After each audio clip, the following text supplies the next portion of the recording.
So the Wednesday night game for the Rapids against Nashville, August 31st, comes on the anniversary, the 3-year anniversary of Robin Fraser taking charge. Clearly, Cello, this is probably the roughest stretch of his tenure so far, but we're going to use this as part of our top 20 memories, 10 seasons in the booth, etc., to look back at the coaches during our time. And it started for me with Oscar Pareja during that 2013 season, and the style of, and maybe in looking at the coaches, we'll look at the different styles, and obviously we've settled on a Rapids way. What was Oscar's style, and do we still see that in Orlando? No, listen, I think Oscar's way has always been more of a technical game. You see him knocking the ball around. He's trying to play good soccer. He doesn't like seeing the long balls. I thought he did quite well, to be honest with you. Taking a young group of kids, because if you go back to that group, there were a young group of kids. I think he understood the players. The only thing I remember is practices were a little long sometimes, 2 hours or so. In the heat. But, knowledge, coaching staff. I thought he had pretty much everything he wanted, but we all knew at the end of the day that he would have liked to have stayed here. You know what I mean? Knowing the whole story. But I think when the Dallas opportunity came up for Dallas and to get him, it was a good fit for Oscar. And that was an experienced bunch. Obviously, Dave Durr was on the staff, and he'd been with Dallas Byrne back in the day. Wilmer Cabrera was on the scene as well. And as you say, Oscar, and he was still he was finding his way in the head coaching role. He'd come through the academy with Dallas, and as you say, the opportunity to go back to Dallas is one that he couldn't pass up. And so after one season of Oscar, and I remember, I used to take James out. James was not even 3 years of age, he was 2.5, and I'm taking him out to practice, and he sat there. I remember Oscar looking down, and my boy was on my phone just texting or whatever he was doing, and Oscar was like blown away. He's like, he knows what he's doing. I said, yeah, he's the kid with the gadgets.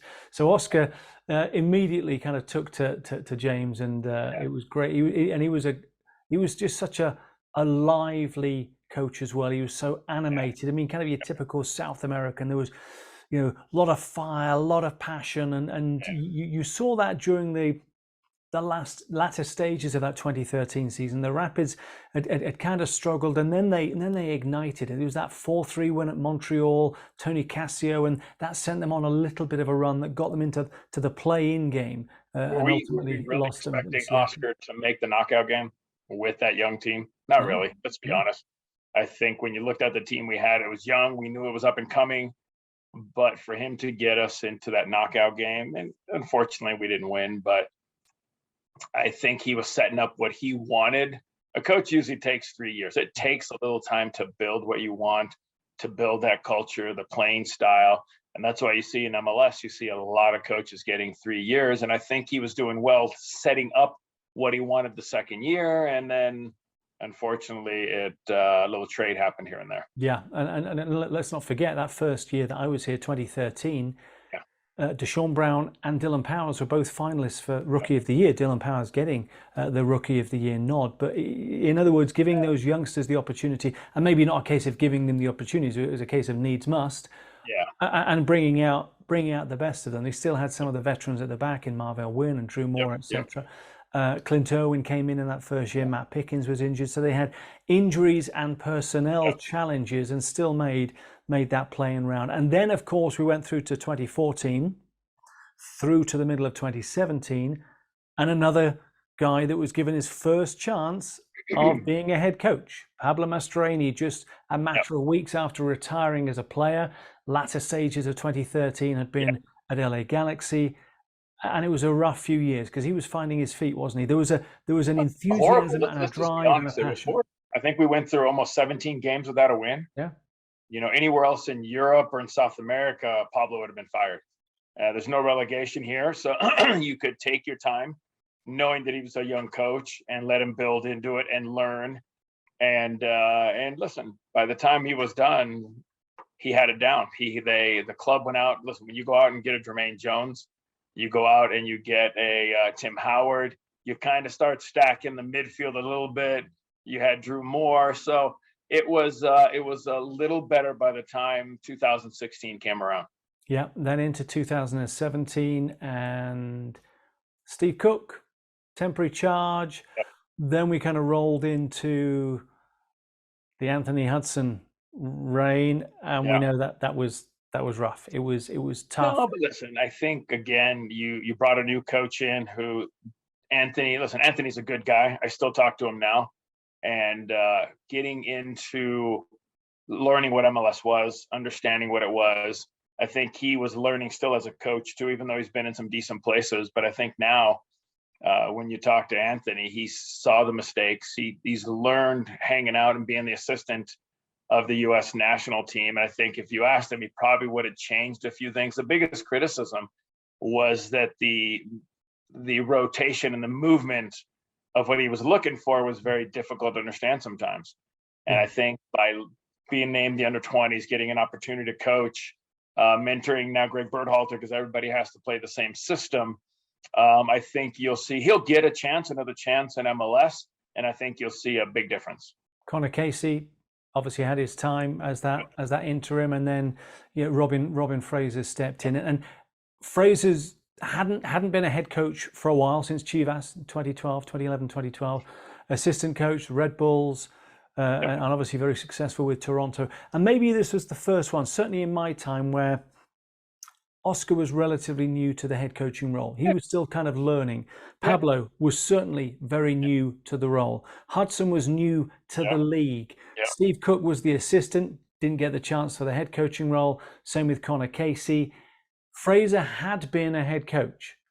Was this maybe the first appointment of somebody that was out of the box, ready to go, as opposed to learning on the job that we've seen with some of those others? Listen, when Robin took Chivas USA, where'd he come from? Straight from RSL. Exactly. Yeah. So I think Robin, throughout the time he was with Vanny and with the Red Bulls, learned and studied his craft, what he wanted to do. And he's similar to Greg Vanny. You can see there's similar coaching styles. But he developed a profile of what he wanted in players, the system he thought was best fit for this group. And I remember when he came in the first year, I think it was like not even half a year, the last 8 games, and he let the Rapids do what they did best at that time. And that was run, and run some more and keep attacking. Sure, defensively, it wasn't great sometimes, but he let them attack, and I think they almost made the playoffs. I think it was the last game of the year. They needed a little bit of help. Yeah. So the culture that Robin's brought in, the mentality that he's brought in, the type of player that he wants, he's brought in. And I think that's why he's been successful, because once outside distractions start coming in, a coach is the one that's heads on the line. The coach is the one that wins or loses. He's the one that's accountable for everything. So at the end of the day, you got to let the coach bring in and put the players that he wants, the profiles that he needs from the scouts to be able to be successful on the field. And let's not forget that there's been a lot more stability personnel-wise from the coaching staff, from office players. But that's because of Robin. Though Robin's like, we're not going to keep changing. We're not going to keep rotating players. We need Barrios. Remember? Barrios was it. And we all sat there looking like, that's the reinforcements. And because we're not used to that. Here in Colorado, we were never used to having consistency in a lineup and keeping the nucleus of that group. And then you saw it the next year, like, oh, I get it now. Okay, 1 player, 2 players. So I get what Robin's doing. This year, a little different because of players being loaned out like Bassett or being sold like Vines. Yeah. And Trusty. And injured. And of course, you had some key players injured. Yeah. Jack Price. So it's been a little different year. I don't think you judge Robin on 2022 so far. You just realize that he's working a lot harder than he was last year, because he's got to mix and match now in order to fill gaps that are missing because of injury or due to, unfortunately or fortunately, being sold. Episode 13 of our top 20 memories. We're looking back at just some of the coaches and interim coaches that have been in charge on what is the week of the 3rd year anniversary of Robin Fraser. We'll be back with episode 14, and with the Rapids at DC, Wayne Rooney in charge. Get your thinking cap on, Cello. We're going to look at some of the memorable foreign coaches that have operated in Major League Soccer. We'll leave that one till next time. Bye for now.